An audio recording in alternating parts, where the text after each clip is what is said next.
કોઈપણ ભવ્ય ઇમારત પાછળ એક બ્લ્યુપ્રિન્ટ હોય છે, એક નકશો. આજે આપણે સજીવ શરીરના એ જ ગુપ્ત બ્લ્યુપ્રિન્ટને સમજવાના છીએ. હા, આપણી પાસે જે સ્ત્રોતો છે તે આપણને કોષોની દુનિયામાં લઈ જાય છે અને બતાવે છે કે કેવી રીતે આ નાની નાની ઈંટો ભેગી મળીને પેશીઓ નામની દિવાલો બનાવે છે. અને એ દિવાલોથી આખું શરીર રચાય છે. બરાબર. તો ચાલો જીવનના આ આર્કિટેક્ચરની ઊંડાણપૂર્વક તપાસ કરીએ. અને આ આર્કિટેક્ચરનો સૌથી સુંદર સિદ્ધાંત છે શ્રમ વિભાજન. કલ્પના કરો કે એક જ વ્યક્તિ ઘરના બધા જ કામ કરે. રસોઈ, સફાઈ, કમાણી બધું જ? હા, એ શક્ય તો છે પણ બહુ કાર્યક્ષમ નથી, ખરું ને? એક કોષીય સજીવો જેમ કે અમીબા આવું જ જીવન જીવે છે. એટલે કે બધી જ ક્રિયાઓ, હલનચલન, શ્વાસ લેવો, ખોરાક પચાવવો, બધું એક જ કોષમાં. પણ આપણા જેવા બહુકોષીય સજીવો જેમાં અબજો કોષો છે ત્યાં આ સિસ્ટમ કેવી રીતે કામ કરે? ત્યાં જ આ શ્રમ વિભાજનનો જાદુ જોવા મળે છે. શરીરમાં કોષોની અલગ અલગ ટીમ બનેલી છે. દરેક ટીમને એક ખાસ કામ સોંપવામાં આવ્યું છે. અચ્છા. જેમ કે સ્નાયુ કોષોની ટીમનું કામ માત્ર સંકોચાઈને શરીરને ગતિ આપવાનું છે. અને ચેતાકોષો? ચેતાકોષોની ટીમ આખા શરીરમાં સંદેશા પહોંચાડવાનું કામ કરે છે. જાણે શરીરની પોતાની ઇન્ટરનેટ સિસ્ટમ હોય. અને રુધિરના કોષો તો શરીરના ડિલિવરી બોય થયા. બિલકુલ. જે ઓક્સિજન અને પોષક તત્વ દરેક ઘર એટલે કે દરેક કોષ સુધી પહોંચાડે છે. એટલે કે પેશી એ માત્ર કોષોનો ઢગલો નથી, પણ એક ઉચ્ચ પ્રશિક્ષિત ટીમ છે જે એક જ મિશન પર કામ કરે છે. તો પછી આપણા સ્ત્રોતો મુજબ પેશીની ચોક્કસ વ્યાખ્યા શું થઈ? વ્યાખ્યા એ જ છે જે તમે હમણાં કહી. એવા કોષોનો સમૂહ કે જેમની રચના એકસરખી હોય અને જેઓ એક સાથે મળીને કોઈ એક ચોક્કસ કાર્ય પૂર્ણ કરે. અને એમની ગોઠવણ પણ ખાસ હોય છે? હા, મહત્વની વાત એ છે કે તેમની ગોઠવણ પણ તેમના કાર્યને અનુરૂપ જ હોય છે. અહીં એક મૂળભૂત પ્રશ્ન થાય છે. શું વનસ્પતિ અને પ્રાણી જે આટલા અલગ દેખાય છે તેમના શરીરની આંતરિક રચના એટલે કે પેશીઓ એકસરખી હોય છે? ના, બિલકુલ નહીં. અને આ તફાવત જ તેમની જીવનશૈલીની આખી વાર્તા કહી દે છે. કઈ રીતે? મુખ્ય તફાવત બે બાબતોમાં છે: સ્થિરતા વિરુદ્ધ ગતિશીલતા. વનસ્પતિઓ સ્થિર છે. તેમને એક જ જગ્યાએ ઊભા રહીને તડકો, પાણી અને જમીનમાંથી પોષણ મેળવવાનું છે. એટલે તેમને મજબૂત પાયા અને આધારની જરૂર પડે. બરાબર. એટલે વનસ્પતિની મોટાભાગની પેશીઓ આધાર આપનારી અને મજબૂત હોય છે. અને આશ્ચર્યની વાત એ છે કે આ આધાર આપતી ઘણી પેશીઓ મૃત કોષોની બનેલી હોય છે. મૃત કોષોની? કેમ? કારણ કે મૃત કોષોને જીવંત રાખવા માટે ઊર્જા વાપરવી પડતી નથી. જ્યારે પ્રાણીઓ ખોરાક અને રહેઠાણ માટે સતત ફરે છે. એટલે એમને વધુ ઊર્જાની જરૂર પડે. ચોક્કસ. એટલે તેમની મોટાભાગની પેશીઓ જીવંત હોય છે. અને બીજો તફાવત? બીજો તફાવત વૃદ્ધિમાં છે. વનસ્પતિની વૃદ્ધિ અમુક ચોક્કસ ભાગોમાં જ કેન્દ્રિત હોય છે, જેમ કે મૂળ અને ડાળીઓની ટોચ, અને તે જીવનભર ચાલ્યા કરે છે. જ્યારે પ્રાણીઓમાં એવું નથી? ના, પ્રાણીઓમાં વૃદ્ધિ આખા શરીરમાં લગભગ એકસરખી રીતે થાય છે અને એક ઉંમર પછી અટકી જાય છે. આ બધું તેમની જીવનશૈલીનું જ પ્રતિબિંબ છે. તો ચાલો વનસ્પતિના સ્થિર અને મજબૂત આર્કિટેક્ચરને પહેલા સમજીએ. તેના મુખ્ય પાયા કયા છે? વનસ્પતિ પેશીઓના મુખ્ય બે પ્રકાર છે.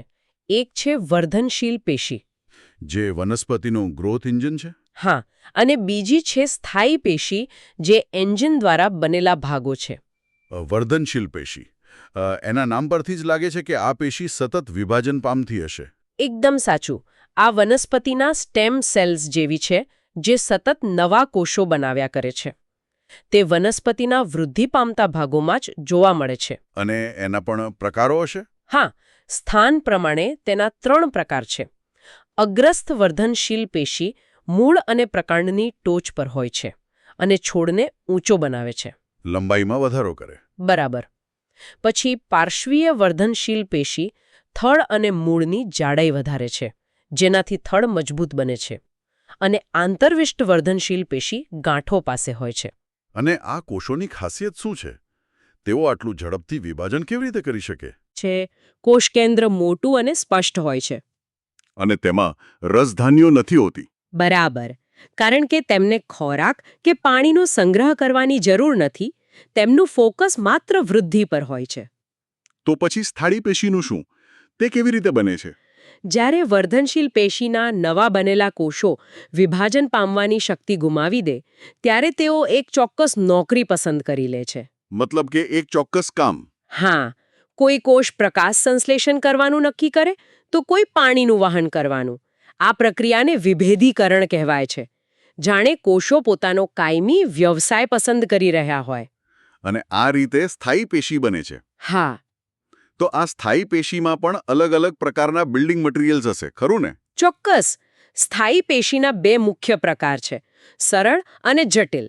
સરળ સ્થાયી પેશી એટલે એક જ પ્રકારના કોષોની બનેલી રચના.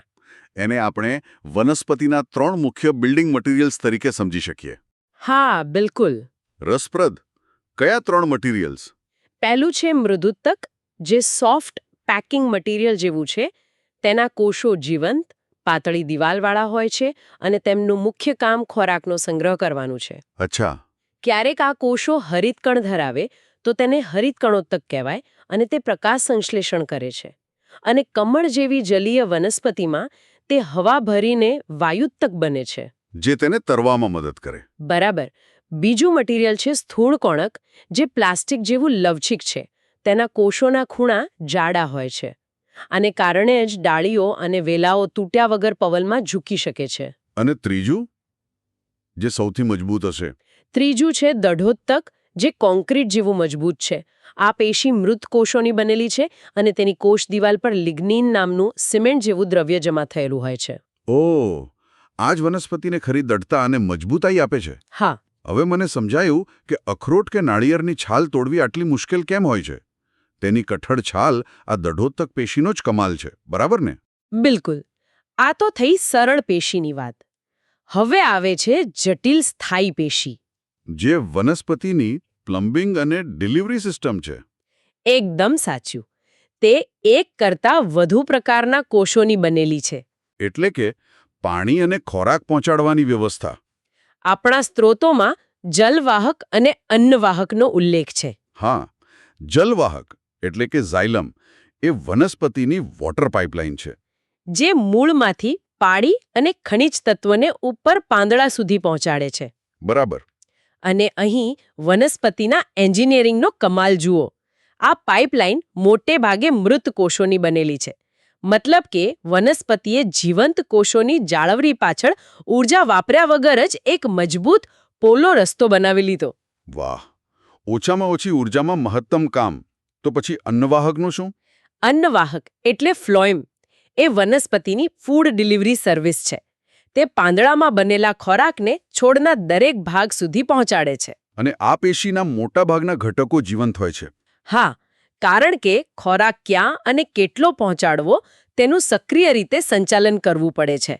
આ બંને પેશીઓ સાથે મળીને વાહિપુલ બનાવે છે. અને આ આખા માળખાના રક્ષણ માટે પણ કંઈક હશે, જેમ આપણા શરીરમાં ચામડી હોય છે. ચોક્કસ. વનસ્પતિનું સૌથી બહારનું રક્ષણાત્મક સ્તર છે અધિસ્તર. એ વનસ્પતિની સ્કિન છે. અને એમાં વાયુરંધ્રો આવેલા હોય. હા, પાંદડાના અધિસ્તરમાં વાયુરંધ્રો નામના નાના છિદ્રો હોય છે, જે છોડના નાક જેવું કામ કરે છે, શ્વાસ લેવા અને વધારાનું પાણી બહાર કાઢવા માટે. અચ્છા.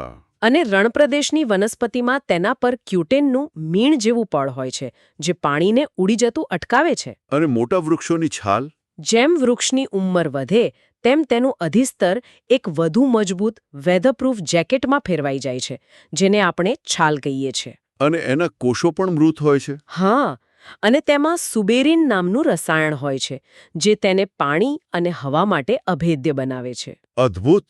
તો વનસ્પતિની રચના સ્થિરતા, મજબૂતાઈ અને ઊર્જા બચાવવા માટે થયેલી છે. પણ જ્યારે વાત ગતિ, સંવેદના અને પ્રતિક્રિયાની આવે ત્યારે આખી રમત જ બદલાઈ જાય છે. બિલકુલ. પ્રાણીઓનું આર્કિટેક્ચર સંપૂર્ણપણે અલગ નિયમો પર ચાલે છે. ચાલો હવે એ દુનિયામાં ડૂબકી મારીએ. પ્રાણી પેશીઓનું વર્ગીકરણ તેમના કામ પરથી થાય છે. 4 મુખ્ય ટીમો છે: અધિચ્છદીય પેશી, સંયોજક પેશી, સ્નાયુ પેશી અને ચેતાપેશી. ચાલો પહેલી ટીમથી શરૂ કરીએ. અધિચ્છદીય પેશી. આ શરીરનું કવરિંગ મટીરિયલ થયું. હા, આ શરીરનું લાઇનિંગ અને કવરિંગ ફેબ્રિક છે. તે શરીર અને અંગોને બહારથી અને અંદરથી ઢાંકે છે. તેના કોષો એટલા ચુસ્ત રીતે ગોઠવાયેલા હોય છે કે જાણે કોઈ પણ વસ્તુને આરપાર જવાની જગ્યા જ ન મળે. એકદમ સુરક્ષા કવચની જેમ. બરાબર. જ્યાં પદાર્થોની આપ-લે જરૂરી હોય, જેમ કે ફેફસાના વાયુકોષ્ઠો કે રુધિરવાહિનીમાં, ત્યાં લાદીસમ અધિચ્છદનું એક જ પાતળું સ્તર હોય છે. અને આપણી ચામડી, જેને સતત ઘસારાનો સામનો કરવો પડે છે, ત્યાં આ જ લાદીસમ અધિચ્છદના અનેક સ્તરો હોય છે, જેને સ્તરીય લાદીસમ અધિચ્છદ કહે છે. એકદમ મજબૂત દિવાલની જેમ. હા, જ્યાં શોષણ અને સ્ત્રાવનું કામ હોય, જેમ કે આંતરડામાં, ત્યાં થાંભલા જેવા ઊંચા કોષોવાળી સ્તંભાકાર અધિચ્છદ હોય છે. અને શ્વાસનળીમાં એના પર પક્ષમો હોય છે. સાચું, જે કચરાને બહાર ધકેલે છે. અને મૂત્રપિંડ જેવી જગ્યાએ ઘન આકારના કોષોવાળી ઘનાકાર અધિચ્છદ હોય છે. હવે બીજી ટીમ, સંયોજક પેશી. નામ પરથી જ લાગે છે કે તે શરીરના જુદા જુદા ભાગોને જોડવાનું કામ કરતી હશે. બરાબર. આ પેશી શરીરનું ગુંદર અને ફિલિંગ મટીરિયલ છે. તેની ખાસિયત એ છે કે તેના કોષો છૂટાછવાયા હોય છે અને એક આધારક દ્રવ્ય એટલે કે મેટ્રિક્સમાં ગોઠવાયેલા હોય છે. અને આ મેટ્રિક્સ પ્રવાહી, જેલી જેવું કે કઠણ પણ હોઈ શકે છે, ખરું ને? હા, બિલકુલ. કોઈ ઉદાહરણ? સૌથી ઉત્તમ ઉદાહરણ છે રુધિર. તેનું આધારક દ્રવ્ય પ્રવાહી રુધિર રસ છે, જેમાં કોષો તરતા રહે છે. અચ્છા. પછી આવે છે અસ્થિ એટલે કે હાડકું. તેનું આધારક દ્રવ્ય કેલ્શિયમ અને ફોસ્ફરસને કારણે ખૂબ કઠણ છે અને તે શરીરનું માળખું બનાવે છે. અને કાસ્થિ? કાસ્થિનું આધારક દ્રવ્ય અર્ધઘન છે, જે સાંધાને લપસણા બનાવે છે. તે નાક અને કાનમાં પણ હાજર છે. અને આપણા સાંધાને પકડી રાખતા અસ્થિબંધ અને સ્નાયુબંધ? તે પણ આ જ ટીમનો ભાગ છે. હા, જો આપણા સાંધા એક દરવાજા જેવા હોય, તો અસ્થિબંધ એ મજબૂત રબર બેન્ડ જેવા મિજાગરા છે, જે બે હાડકાને જોડે છે. અને સ્નાયુબંધ? જ્યારે સ્નાયુબંધ એ જાડા દોરડા જેવું છે, જે આપણા સ્નાયુની તાકાતને હાડકાં સુધી ખેંચીને લાવે છે. સમજાયું. આ ઉપરાંત અંગો વચ્ચેની ખાલી જગ્યા ભરતી તંતુ ઘટક પેશી અને ચરબીનો સંગ્રહ કરતી મેદપૂર્ણ પેશી પણ સંયોજક પેશી જ છે. સરસ. હવે ત્રીજી અને સૌથી ગતિશીલ ટીમ, સ્નાયુ પેશી, જે આપણને હલનચલન કરાવે છે. આ આપણા શરીરના એન્જિન છે. તે સંકોચનશીલ પ્રોટીનના બનેલા લાંબા તંતુઓ એટલે કે સ્નાયુતંતુના બનેલા છે. અને અહીં 3 પ્રકારના એન્જિન વચ્ચેનો તફાવત સમજવો ખૂબ જ જરૂરી છે, ખરું? હા, બહુ જ જરૂરી. તો કયા 3 પ્રકાર? પહેલું છે રેખિત સ્નાયુ, જેને આપણે આપણી ઈચ્છા મુજબ ચલાવી શકીએ છીએ, જેમ કે હાથ પગના સ્નાયુ. એટલે ઐચ્છિક સ્નાયુ. બરાબર. બીજું છે અરેખિત સ્નાયુ, જે ઓટોમેટિક મશીનરી છે, જેમ કે અન્નનળીમાં ખોરાકનું આગળ વધવું. તેના પર આપણો કોઈ કંટ્રોલ નથી. માટે એ અનૈચ્છિક છે. અને ત્રીજો પ્રકાર, જે સૌથી ખાસ હોવો જોઈએ, હૃદયના સ્નાયુ. બરાબર. હૃદ સ્નાયુ આ શરીરનું સૌથી ભરોસાપાત્ર એન્જિન છે, જે જન્મથી મૃત્યુ સુધી એક ક્ષણ માટે પણ અટક્યા વગર લયબદ્ધ રીતે ધબકે છે. અને તે પણ અનૈચ્છિક છે. હા, તેની રચના વિશિષ્ટ હોય છે. તેના કોષો શાખાઓવાળા હોય છે, જેથી બધા કોષો એકસાથે સંકોચાઈને લોહીને અસરકારક રીતે પંપ કરી શકે. અને હવે છેલ્લી અને કદાચ સૌથી જટિલ ટીમ, ચેતાપેશી, શરીરનું કમાન્ડ સેન્ટર. હા, આ શરીરની સુપરફાસ્ટ ઇન્ટરનેટ અને કમાન્ડ સેન્ટર સિસ્ટમ છે. મગજ, કરોડરજ્જુ અને બધી જ ચેતાઓ તેની બનેલી છે. અને એનું કામ છે સંદેશાને વીજળીની ઝડપે પહોંચાડવાનું. બરાબર. તેના એકમ કોષને ચેતાકોષ કહે છે. અને આ ચેતાકોષની રચના કેવી હોય છે? ચેતાકોષ એક ડેટા કેબલ જેવો છે. તેમાં એક મુખ્ય કોષકાય હોય છે, જેમાંથી વૃક્ષની ડાળીઓ જેવા અનેક ટૂંકા શિખાતંતુ નીકળે છે. જે સંદેશાને રિસીવ કરે છે. હા. અને એક ખૂબ લાંબો તંતુ, જેને અક્ષતંતુ કહે છે, તે સંદેશાને ટ્રાન્સમિટ કરે છે, એટલે કે આગળ મોકલે છે. કેટલાક ચેતાકોષ તો 1 મીટર કરતાં પણ વધુ લાંબા હોઈ શકે છે. 1 મીટર? અકલ્પનીય છે. અને આ ચેતાતંતુમાંથી જે વીજળીક સંદેશો પસાર થાય છે, તેને ઉર્મિવેગ કહે છે.